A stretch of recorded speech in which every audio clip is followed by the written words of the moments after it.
tenido un pedido muy claro.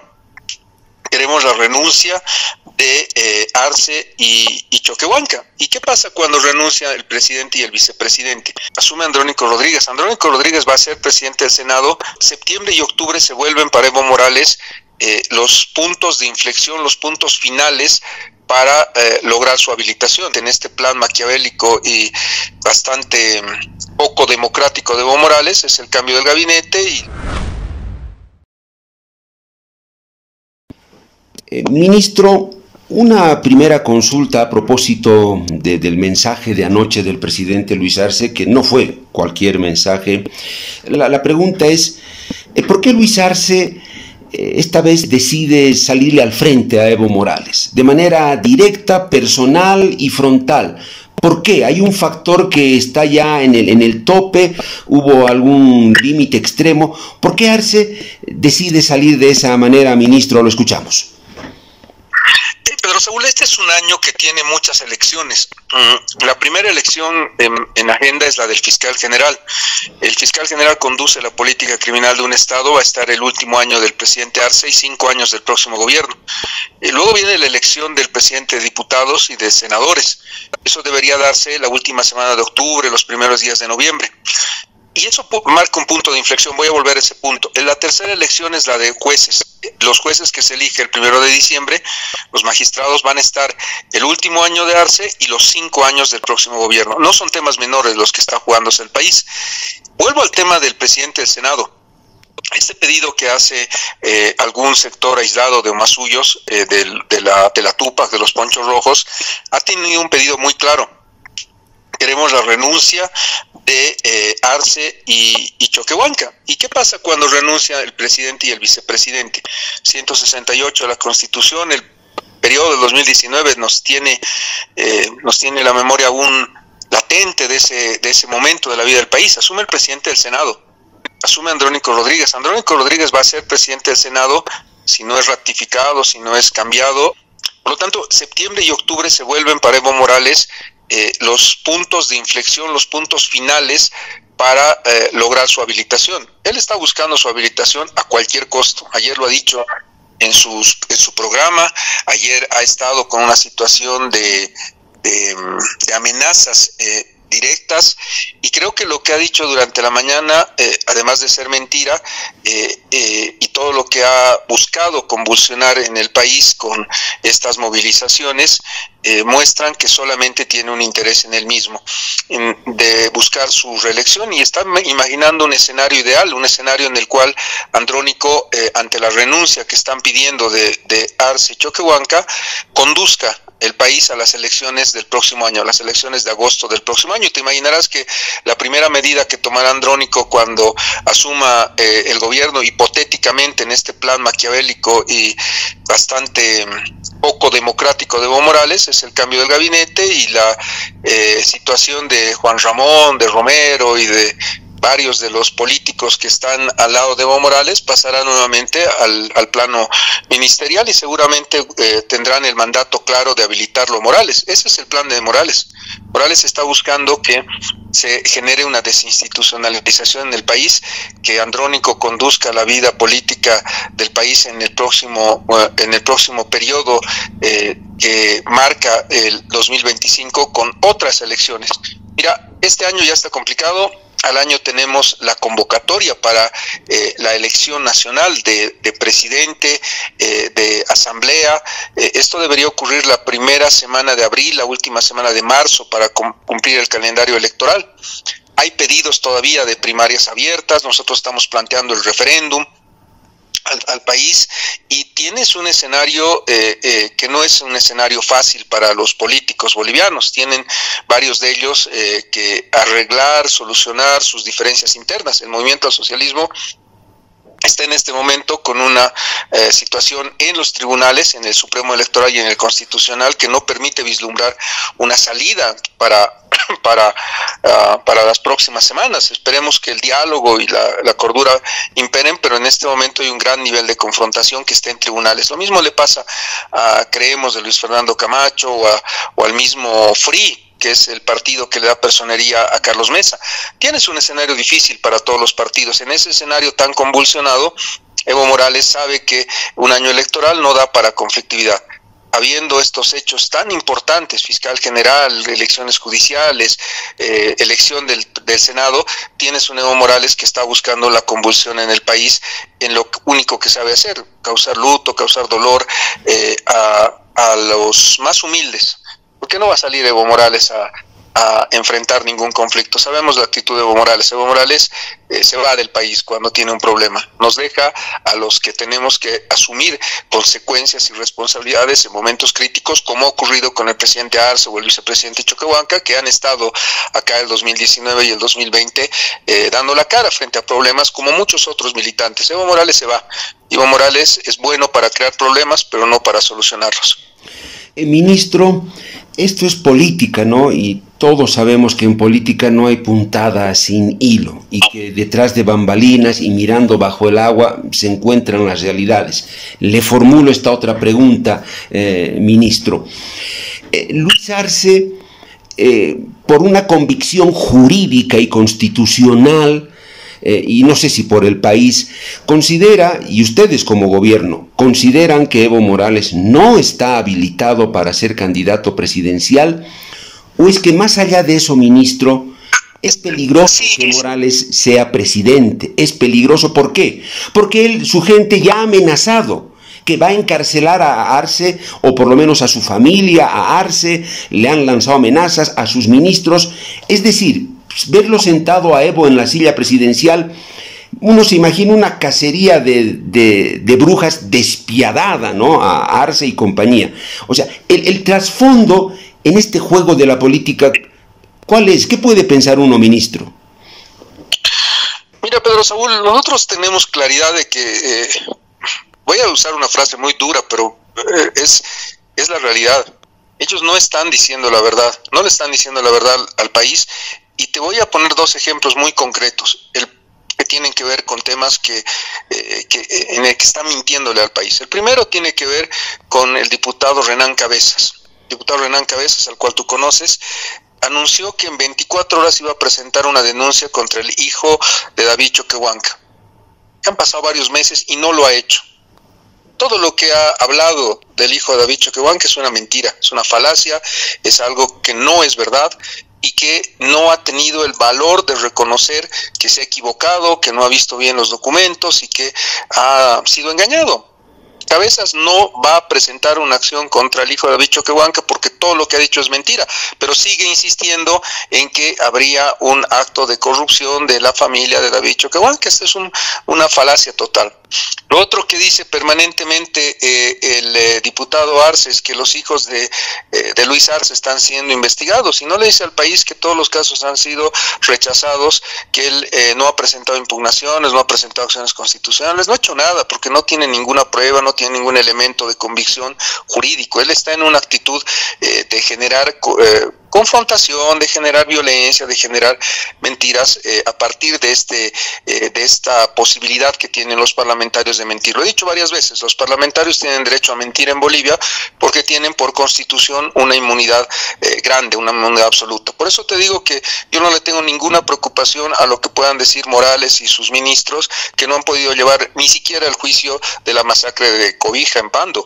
Hay que recordarle al país que ellos no tienen la capacidad de haber llevado el juicio contra los que han denigrado, torturado a las dirigencias sindicales campesinas en Sucre el 24 de mayo. No han logrado terminar ni uno solo de sus juicios, no han logrado extraditar a Sánchez de Lozada, no han logrado llevar adelante, si no era por Rogelio no terminaba ni siquiera la masacre de la Guerra del Gas.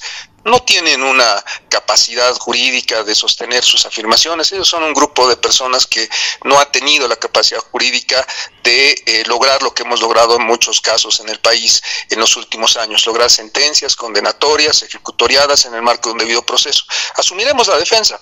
La claridad del presidente el día de ayer y del vicepresidente en los momentos que yo hablo con él es de que vamos a estar acá firmes, defendiendo la gestión de gobierno del presidente Arce, del vicepresidente Choquehuanca, y seguramente estaremos, si el pueblo boliviano los eligiera en algún momento, no Evo Morales porque está inhabilitado, con la máxima voluntad de seguir construyendo patria. Creo que ese es elemento principal de la política del presidente Arce. El presidente Arce no se va, el presidente Arce se queda junto a su gabinete. Los ministros que quieran continuar en política seguirán haciendo política, pero claramente vamos a dejar de lado estas amenazas, porque son amenazas. Las vamos a contestar, sí, las vamos a contestar con firmeza, pero no dejan de ser simples ejercicios retóricos. Si tuvieran pruebas, si tuvieran argumentos, los utilizarían de una forma que no es la que ellos están llevando. La utilizarían estratégicamente en un debido proceso. No lo van a hacer. No tenemos ningún temor, vamos a estar firmes y vamos a seguir con esta defensa de la Constitución y con este mandato del presidente, que es hasta noviembre del 2025. Él es el presidente del Bicentenario y va a entregarle un país mejor que el que hemos encontrado al próximo presidente, y si él es reelecto va a continuar con sus tareas hasta el 2030. Estas son las posibilidades y los escenarios que tenemos, y seguramente esos escenarios lo incomodan y lo molestan a Evo Morales. Ministro, usted dice si es que es reelecto. Esta otra ficha en el tablero del ajedrez es fundamental, que Arce Catacora le diga al país si va a hacer uso del derecho que le da la Constitución para ir a una reelección o definitivamente no lo va a hacer. Los tiempos ya están encima, ministro. ¿Lo vamos a saber o ya está decidido eso? ¿Arce va a hacer uso de su derecho a la reelección? Es un tema que tiene que responderlo el presidente Arce. Es lo mismo que la permanencia de los ministros en su gabinete. Son temas personales del presidente Arce. El presidente Arce lo ha dicho, que este año no debe electoralizarse temprano la política boliviana.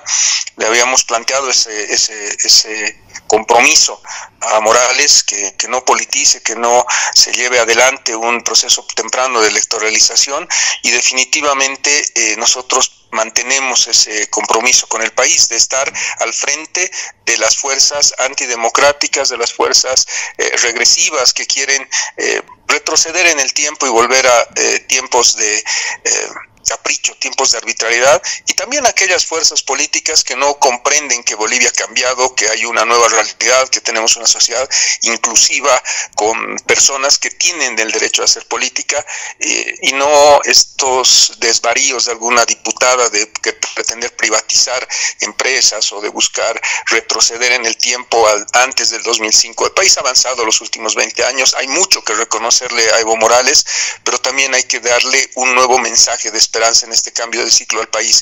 Creo que necesitamos resolver en estos 200 años temas de fondo en la vida del país, y esos temas de fondo tienen que hacerse con una nueva generación de políticos, de mujeres políticas que puedan asumir responsabilidades en el país.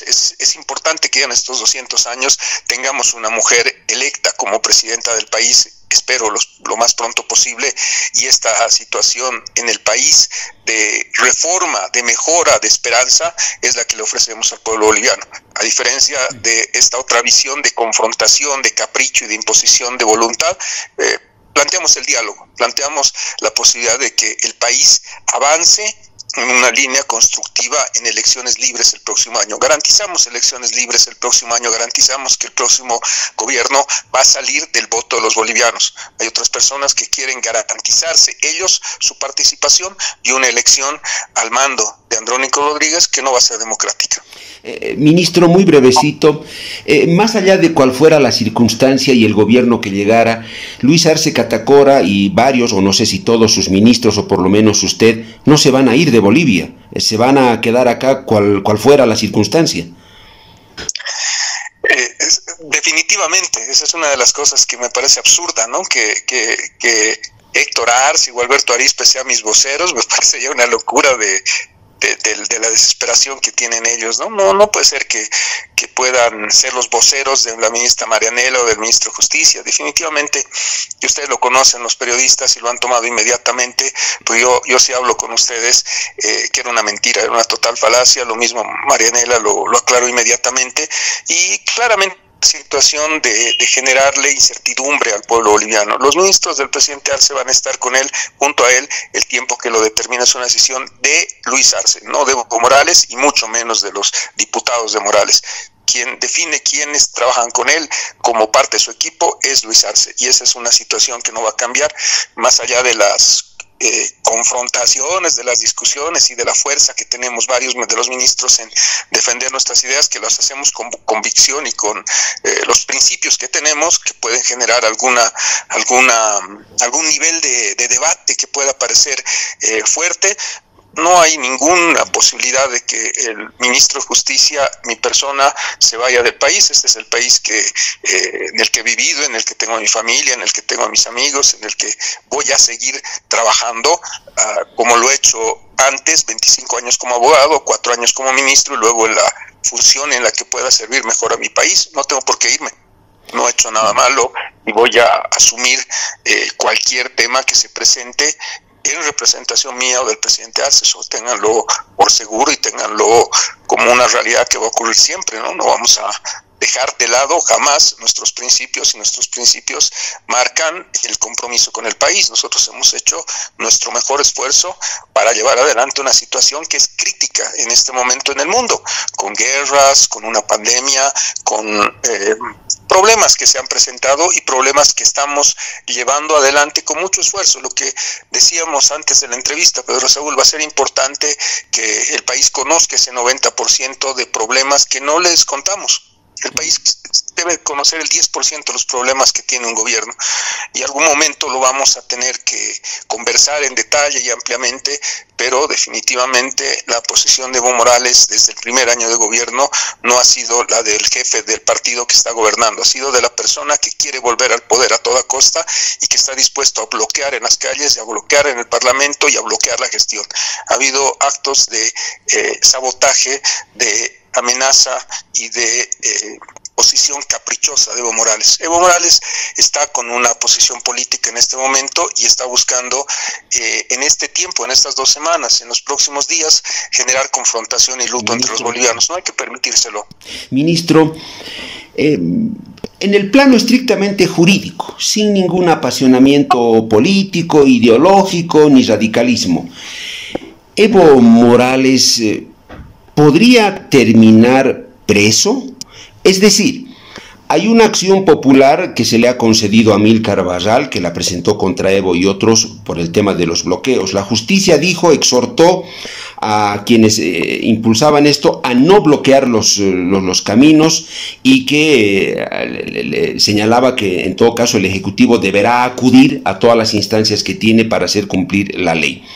Esta acción popular, este tema jurídico, puede dar argumentos a la justicia para procesar, si es necesario, detener a Evo Morales u otros ministros, o eso es impensable. Mira, en realidad el tema constitucional tiene un alcance de cumplimiento por los jueces que han otorgado la acción tutelar. La acción popular tiene que ser cumplida y quien la ejecuta, quien ordena que se cumpla, es el juez de la Sala Constitucional, los jueces de la Sala Constitucional que han otorgado esta medida.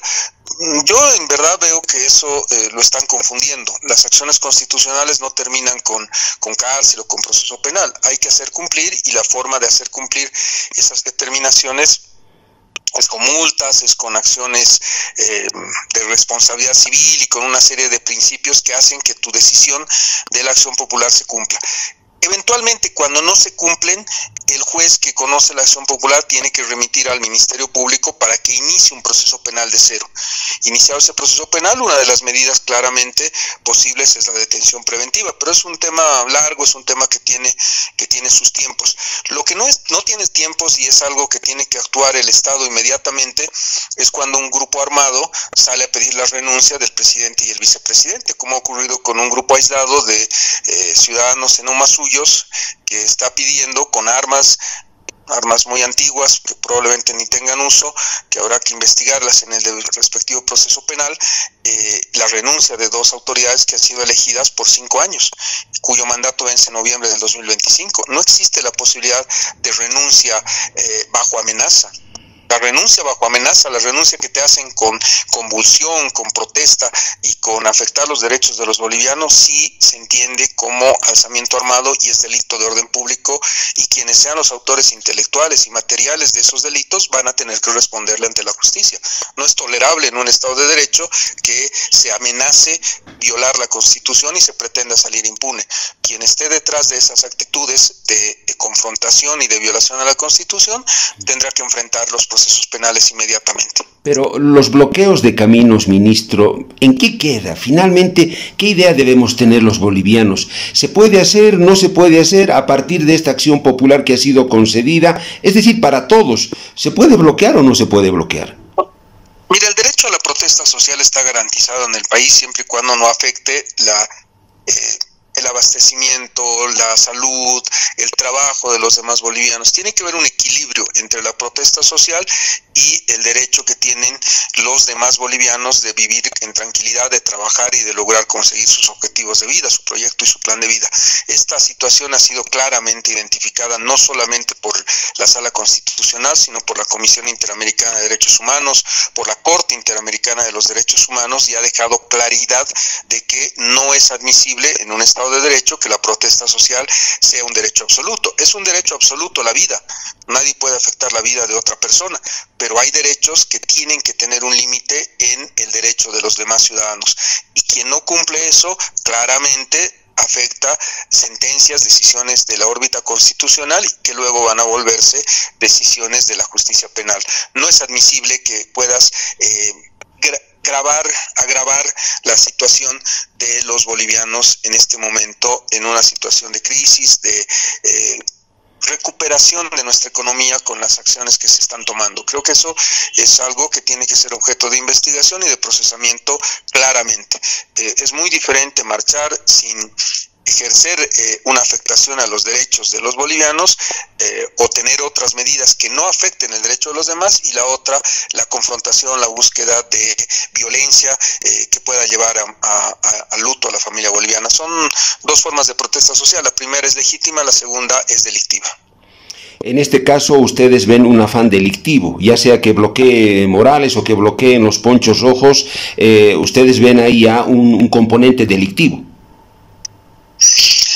En el caso de no son los ponchos rojos, no hay que identificar claramente que es un grupo de masuyos que que sacó un video con un dirigente pidiendo la renuncia del presidente Arce y el vicepresidente Choquehuanca con armas de fuego. Eso, en el ejemplo del diálogo que tenemos, es una acción de alzamiento armado y es un delito. Pero la protesta social como tal que busque un objetivo legítimo no puede ser considerada delito. Por eso le hemos contestado a Morales, por eso los ministros te mandaba y difundíamos desde el día de ayer la respuesta del presidente Arce y su gabinete ministerial al pliego de peticiones de Morales. El pliego de peticiones de Morales tiene posiciones, pedidos políticos y pedidos económicos, y cada uno de esos puntos fue respondido en más de 23 páginas por el presidente y su gabinete. No encontramos en este momento un motivo para el cual pueda protestar. La protesta se da cuando tienes un motivo de protesta, y ninguno de los puntos que él está alegando como válidos para su protesta ha quedado sin respuesta. Ese es el alcance de nuestra invitación a Morales a que pueda resolver los temas políticos en el ámbito de la democracia, no en el ámbito de la violencia. Ministro, entrando a la última parte y volviendo a su primera reflexión y análisis. Ministro, ¿ustedes consideran que Evo Morales ha decidido ingresar a un escenario de la fuerza y la violencia? No sé si para precisamente sacar a Arce de la presidencia y buscar su candidatura. Es decir, él hipotéticamente, habría visto agotadas o sin posibilidades, habría visto el escenario de la justicia, de la vía judicial. Entonces está virando al escenario de la confrontación, la acción directa y la fuerza. ¿Es lo que ustedes han concluido, ministro? Mira, en realidad el tema es que no hay una elección en curso. Él lo que pide es que se lo habilite como candidato a las próximas elecciones, y en este momento no podría hacerlo eso ni el Tribunal Electoral ni el Constitucional, y menos el órgano ejecutivo.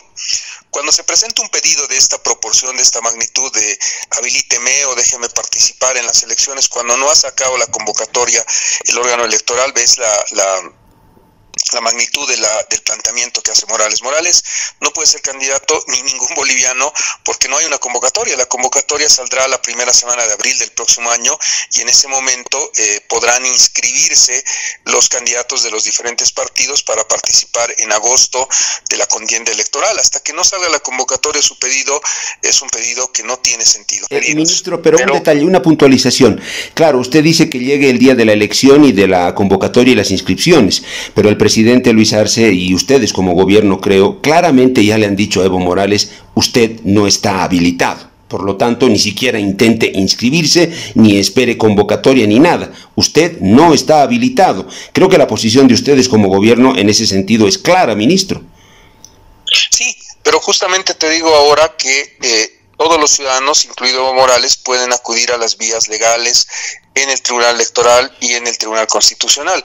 No va a ser la palabra nuestra la que define el derecho se va a definir el momento en el que el órgano electoral inscriba una candidatura de Evo Morales o la rechace. Seguramente que para ese momento él está consciente de que no tendrá la fuerza política suficiente para cambiar esa realidad, que es una realidad constitucional, no es una realidad de capricho y no es una realidad de alguien que tiene una bola de cristal, es una realidad que se basa en la Constitución, en la sentencia 1010, en la opinión consultiva de la Corte y en elementos y fuentes de derecho que permiten afirmar esto. Lo que ocurre es que él está queriendo adelantar esa decisión que debería tomarse el próximo año. Ahora él quiere ser reconocido a partir de una crisis política, de una confrontación entre los bolivianos con un derecho que definitivamente él está consciente que no lo va a lograr, no va a lograr un decreto supremo, una ley o una sentencia que lo habilite, porque no hay elecciones en curso. ¿Cuál es el pedido entonces de Morales? Que la conducción del país sea realizada por el presidente del Senado, que renuncien el presidente y el vicepresidente y a partir de esa constatación política generar toda la convulsión necesaria, buscar el luto de la familia boliviana. Ese es el plan de Evo Morales y por eso lo ha denunciado con fuerza el presidente Luis Arce. Le ha planteado al país y al mundo la realidad de lo que está pretendiendo Morales. Ministro, hay peleas entre ustedes en el gabinete, diferencias muy profundas, algunos ya con intención de dejar el gabinete, renunciar. ¿Esto hasta qué punto es cierto? No es cierto. Te decía nuevamente, la vocería de Héctor Arce y de Gualberto Arizpe es una vocería mentirosa, no le hagan caso, no son nuestros representantes, no pueden hablar ni por mi persona ni por Marianela Prada. Te reitero, en un escenario político la convicción de la defensa de las ideas tiene que ser firme, tiene que ser decidido, pero eso no significa de ninguna manera que pueda haber un conflicto, una confrontación. El presidente tiene 17 ministros y claramente cada uno de ellos tiene una cartera específica y tiene que ser responsable de su ministerio. No hay que poner en la realidad la imaginación de Morales y sus diputados. El ministro de Justicia no renunció y tampoco la ministra de la Presidencia. Sí te puedo decir con convicción y decisión que el presidente Arce tiene un gabinete que lo va a acompañar y se va a quedar junto a él hasta el momento que él lo determine. Esa es la decisión de todos los ministros y no hay ninguna posibilidad de que se dé una renuncia o un pedido de alejamiento del gabinete de alguno de los ministros. Estas son decisiones exclusivas del presidente Luis Arce y la relación entre los ministros y el presidente es una decisión exclusiva de nuestro presidente. Penúltima, ministro, ¿van a modificar las preguntas del referéndum para volverlas a enviar al Tribunal Electoral? Mira, Pedro Saúl, ahí yo creo que se están confundiendo quienes piensan que estamos en un carteo entre el Tribunal Electoral y el órgano ejecutivo. Estamos buscando en un procedimiento hay un diálogo entre las instituciones, encontrar la pregunta que cumpla las características de la Ley 26, artículo 18, y finalmente en algún momento incluso el tribunal puede presentar una pregunta alternativa. Nosotros, respetuosos de la independencia de este órgano del Estado, vamos a seguir el mandato del presidente fijado el 6 de agosto de concluir la etapa previa de lograr una resolución del Tribunal Electoral y luego el control de constitucionalidad. Cuando se hayan pronunciado los dos tribunales, el Supremo Electoral y el Constitucional, el presidente va a tomar la decisión de llevar adelante el referéndum y específicamente la fecha y la convocatoria. Por el momento no vamos a adelantar ningún criterio ni confrontación, respetamos a estos órganos del Estado y esperamos que en los próximos días, en las próximas semanas, tengamos el procedimiento concluido. Evo Morales, Luis Arce, ¿Usted ve la posibilidad de una reconciliación o el camino sin retorno está ya marcado? Mira, no, yo creo que en la vida de los países y en la vida de las personas, la posibilidad de llegar a acuerdos, de dialogar y de conversar, debe ser siempre una regla de vida. Siempre tienes que escuchar cualquier situación, cualquier posibilidad que se presente. Son decisiones del presidente Arce, de Evo Morales, que se han ido agotando en los últimos años. Se han ido agotando todas las opciones de diálogo, todas las opciones de acuerdo, dado que hay una actitud irresponsable, hay una actitud agresiva, hay una actitud que no le dice la verdad al pueblo boliviano.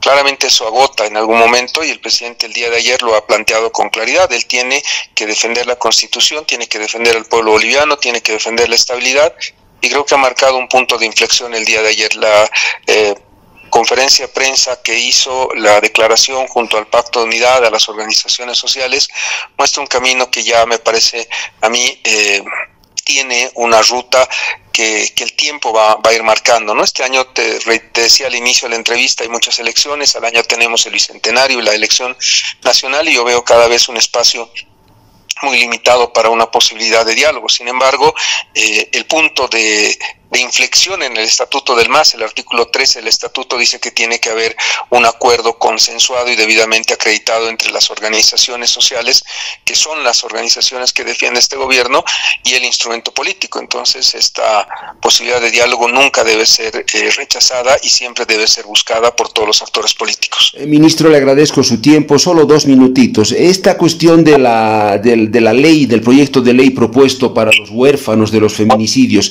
¿va a avanzar? ¿El Ejecutivo en algún momento va a dar algún criterio, ministro?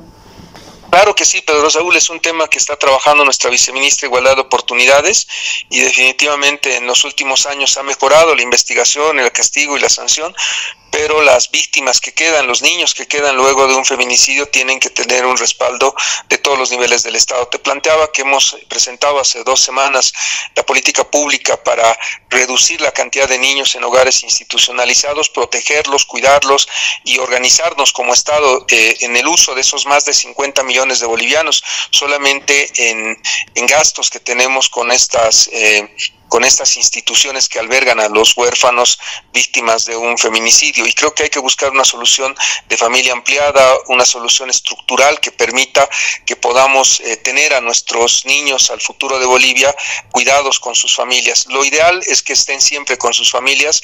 En un momento tan triste de haber perdido a la madre, de tener al padre en la cárcel, claramente el resto de la familia, y en Bolivia pasa eso mucho. Tenemos mucho aporte de los hermanos, de las abuelas, de los abuelos, de las familias, que hacen que la cifra que tengamos de niños institucionalizados sea menor en comparación a los demás países. Son 5.000 niños que están en hogares institucionalizados.